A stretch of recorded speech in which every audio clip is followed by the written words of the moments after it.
Mayong kahimutang mga igsoon, maayong adlaw, kini na sa mga inyong alagad, Brother J.R. Indrina, o magatag na usab og daklit nga pagpamalandong. Igsoon, ang atong kinabuhi, diya sa ato ang pagpaningkamot. Kinanglan natong makigdait alang sa tanan. O magkinabuhi kita nga balaan. Kay gawas niya na walay makakita sa Ginoo.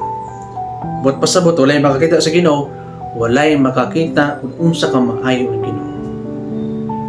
Gawas lamang nitong gipanalanginan. Kini nga pagtulunan mabasa diya sa sulat sa Hebreo 12:14. Alang sa dugang kasayuran, igsoon, palihog basahan o pamalandong.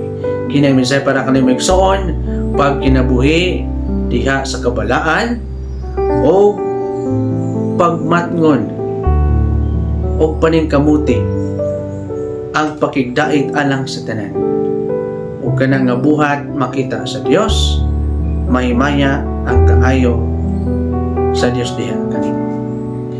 Kini inyong alagad, Brother J.R.